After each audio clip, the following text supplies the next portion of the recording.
We filmed this fashion commercial in one day, kind of, in one of the coldest days in New York in like 20 years. Here's how we did it. Starting in pre-production, this concept was the creative director's idea. Philip, the owner of the brand, this was his concept to go along with his collection called Heritage for spring summer 2025. The idea of the commercial was heritage being passed down from one generation to another. And so we have this OG, this older guy, we called him Unk, and he's supposed to be this like chess prodigy. And there's a younger kid who is kind of in the background and he looks up to this OG. From the concept to execution was a crucial part of my pre-production process, which is to bring everything into Milanote. This is not sponsored, by the way. Milanote is a great tool for just taking your entire concept that's just all over the place, especially for a scatterbrained person like me, and pulling it together into manageable boards. The very first thing I did was bring in the inspo board. The board was broken down into the location / setting, the overall vibe of the ad, and then a lighting inspo section. The next board that I make is the storyboard. One thing you'll notice in the storyboard that's different from how the actual ad turned out is the order of the scenes. I'll talk about it later in the video, but because of some things that happened, we actually ended up changing our shoot schedule, and then that in turn changed the storyboard. The shot list basically takes the exact same stuff as the storyboard, but breaks it down into actual executable shots. Again, on the shoot day, things did change, but it's very, very important to have a starting point so that you're not just showing up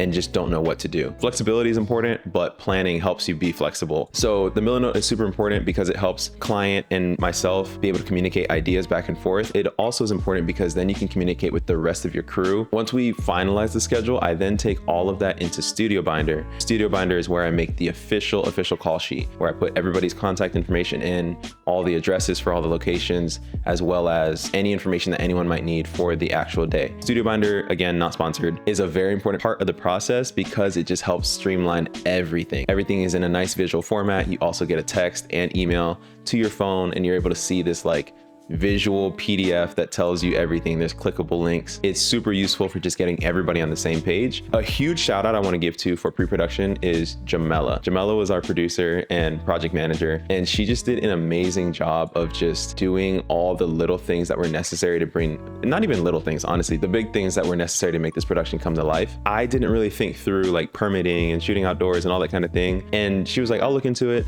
And we found out the park that we originally wanted to shoot at wasn't a permittable location, but Jamela was able to like speed up the process and just get a permit for the park we ended up shooting at. So shout out to Jamela for just getting all that figured out and squared away, along with just communication, cast and crew management on the day of. Like Jamela, along with Katiana, made sure we had like a bunch of hand warmers, feet warmers, just whatever we needed to have, emergency blankets, cars ready for when people got really cold on the day of. So let's talk about the equipment. What we used mostly for this film was the URSA Mini Pro 12K from Blackmagic, along with DZO Vespid primes. So we had the 12, a 50, and then a macro 90, as well as a Laola, or however you say it, probe lens that we used with the 6K Cine from Blackmagic. We wanted the full frame for the probe shots just to have a larger sensor to work with and all that kind of stuff, and low light capabilities, which ended up coming in clutch on the shoot day. We filmed on one of the coldest days in New York. I think the feels like temperature was 10 degrees at the warmest part of the day. It was definitely the coldest I have ever been, like standing outside for a long period of time. Best believe I was bundled up. We started at 678 Broadway, which is like this small type like store, which ended up being like such a perfect location and matched our storyboard almost to a T. At first I had a little bit of a panic moment of like, oh my gosh, like there's cars here, what do we do? But luckily we were able to like finagle it and film like right in between the cars. We met talent, we met some of our extras that showed up for that scene, and we kind of just gave him the rundown of what was gonna happen and then went for it. Tristan, the kid, did such a great job of just like embracing his role and figuring it out. This was our first location, first scene. I could tell there was probably a little bit of nervousness, but it went away really fast and he just like locked in and did his thing. All we did here was just do a bunch of like walking into the store shots. After we got the shots of him going in and coming out of the store, we got a handheld tracking him as he walked. We did some from the side, from the front, from the back. But once we got everything we needed there, we went ahead and sent everybody forward to the next location while I went back to the house to grab some things and to get ready to get our next talent set up and at the park. At this point, we were pretty behind because we started a little bit late and then ended up moving to the second location also a little bit late. I think the extras had arrived obviously on time to the call sheet, so they were able to hang out at a nearby bodega to just stay warm and not have to stand in the cold weather waiting on us to get there. Once we got there, they kind of like came over and met Philip, and he kind of gave them the lay of the land and kind of just chatted it up with them, while camera department and lighting were just setting up over at the park. One issue that we ran into was that the Dana Dolly that we got, which was going to be a part of a lot of shots, we ended up not having the correct pieces for it, like the stands. We did spend some time trying to figure out a solution for it, which ended up getting scrapped. That put us a little bit further behind. Ended up being so great, and everybody was really good at just locking in. When we got extras in, they were ready to go, which was amazing. We placed the extras like in a position where it felt not like too staged and more of like this crowd formed to watch this game happen. We had like 3 girls on the side, Tiff, Stephanie, and Kate. We kind of like built a little bit of a story for them because I don't know, we just wanted to like not make it feel too like staged and just a bunch of people watching. So those 3 were supposed to be like friends that maybe had gone shopping or something and happened to pass by this chess game happening. So Tiff is one of the people that you see playing the OG. And like one of my favorite parts of the commercials when she goes, "I'm trying." And that was another thing we just like worked in there because we were like, we wanted some interaction between her friends and her. As time went on, we realized we didn't have much time to really like have specific chess moves and things like that. So we just started having them move random pieces, which was hilarious, but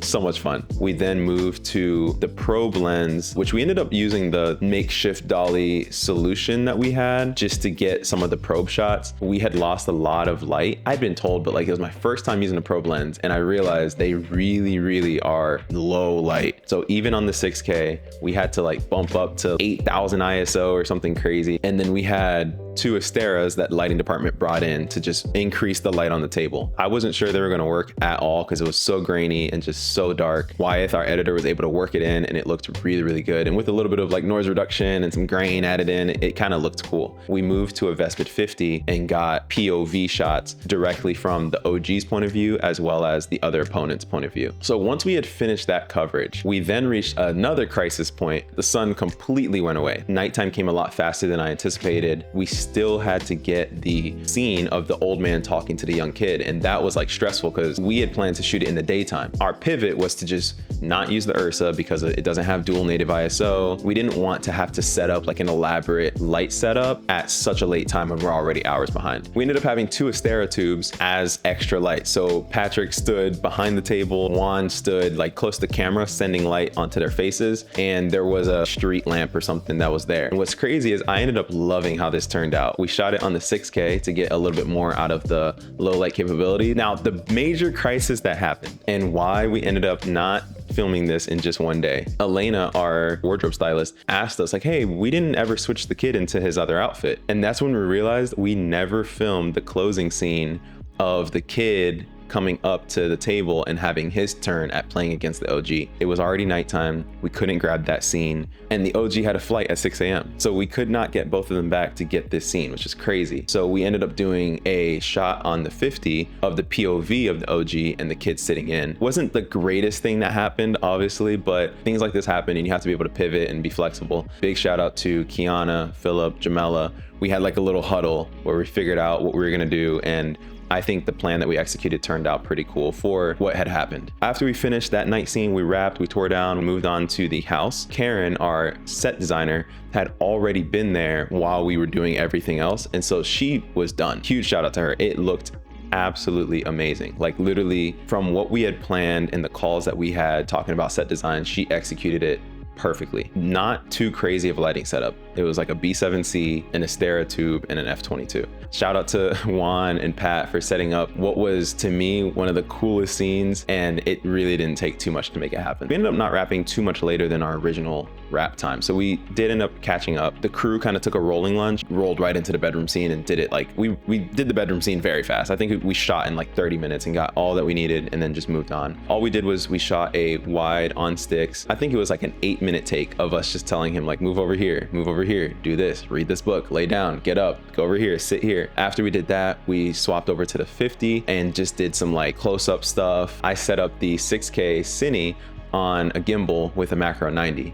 And so then I was running around just getting like macro shots of like playing with the chessboard, reading the books, things like that. And then we were able to just kind of like put all that together. After we had the boy lay down and do all the like actions moving around the room, and I think we told him like, all right, that's good, like let's go ahead and get up. He accidentally like kicked the mess out of the lava lamp that was in the back corner of the room, and it shattered all over the floor. But by that point, we had already wrapped on all the wides, so we didn't really sweat it. We just left it there. So yeah, that was pretty much the production day.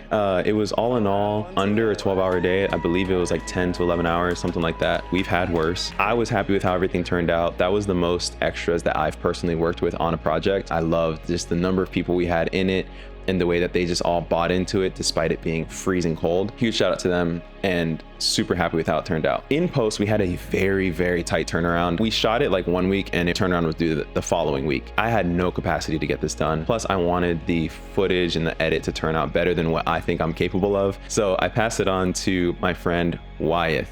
Wyeth is an amazing editor. He was juggling already like 2 major projects on his own. I was like, all right, I need like a cut in 2 days. We kind of just talked through the concept roughly, and then he sent me a rough cut. I gave him notes on that. I think I sent him like a 2.5 minute voice message. And from there, like he really figured it out. What I was really impressed with was the ability for Wyeth to take what I was saying, which it was convoluted, just all crazy, but he was able to just bring it to life. Like the bedroom scene, for example, what I had envisioned was you flash and you see the kid here, then you flash, you see him there, and it's just like him moving around. But Wyeth was able to do this really cool like duplication effect that I personally wouldn't have done if I was the editor. He was able to really take my vision and expand it and make it even better and more creative in his own mind, which is so cool. Just to give you an idea of the timeline, Wyeth sent me the edit at about 7 p.m. I got the quad 4 to take on the color grade. We needed to post at 8:30. I took about an hour and 20 minutes to finally like dial in the color because I was going against my own personal style, I guess. I wanted this to have a very unique feel. The story doesn't sell if the feel isn't there. So we did get it out on time, but it was like the craziest, quickest turnaround that I've ever had in my life. But there was something like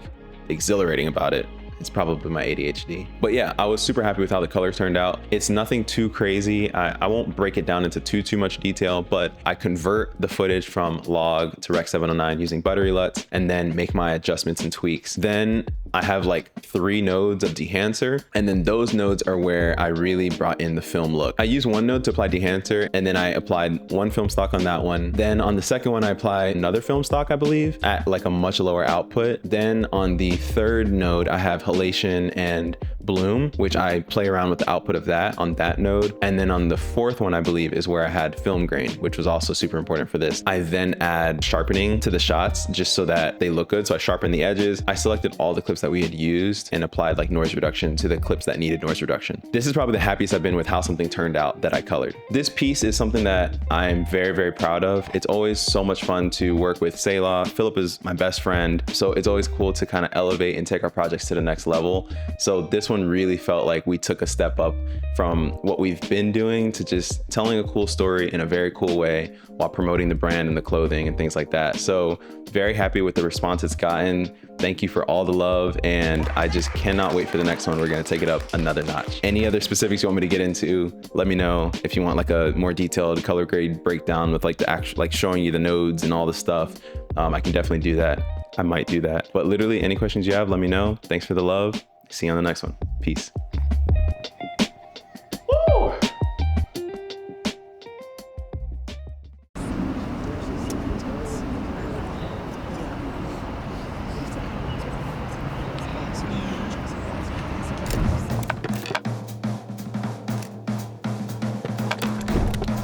Take your time, son. It's okay.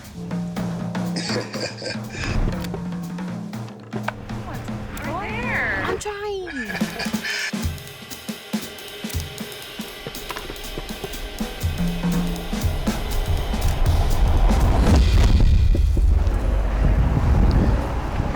I thought I told you to watch out for your queen. I know. Be good. All right. Keep working at it, dog. All right, man. All right, be safe. You too.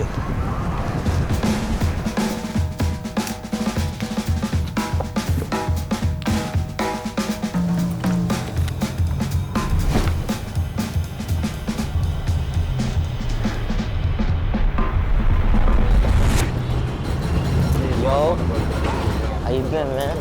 I'm chilling. Ah, man.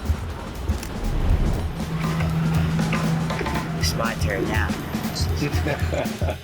Let's see what you got, young fella.